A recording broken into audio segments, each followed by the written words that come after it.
Out of the 8 paintings here and the apotheosis, I believe this is the most important scene being depicted anywhere in the Capitol, because this is depicting something that had never happened before in world history.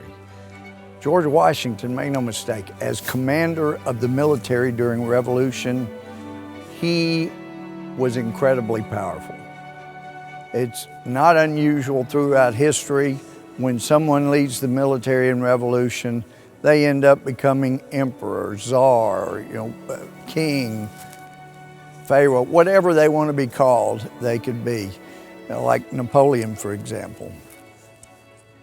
Washington, however, not only had military power enough to take what he wanted, but he also, December 27th, was given some additional power. In fact, the Continental Congress had heard that guys that enlisted for 6 months in July, around the Declaration of Independence being made public, their enlistment was coming up early January.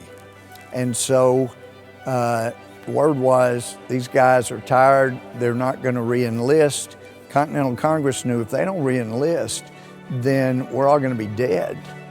So they quickly passed a law giving Washington not only power as the military leader of the revolution, but also power to make agreements, contracts, pay the men whatever you think is right, whatever you got to keep this thing going.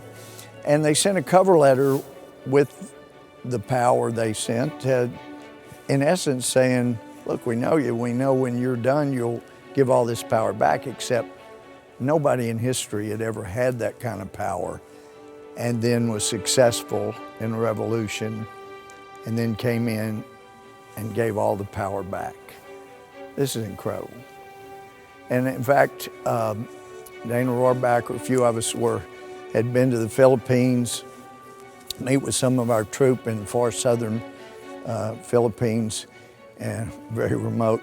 But on the way back, we had to refuel at the Maldives Island.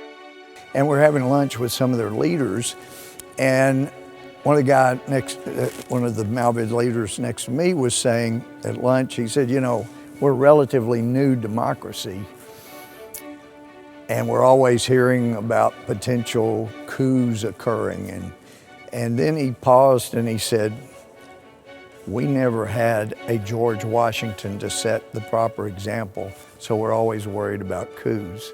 And I understand they had one, but even on the exact opposite side of the world, those guys on those little islands, they knew what a big deal this was.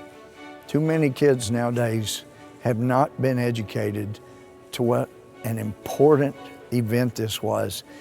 In 1783, when Washington comes, he tenders his resignation. Of course, the last part of it was a prayer for the country. And in effect says, here's all the power back. I'm going home. I did what you asked, I'm going home. That was the effective thing that occurred here. And it was extraordinary. And it set this nation apart.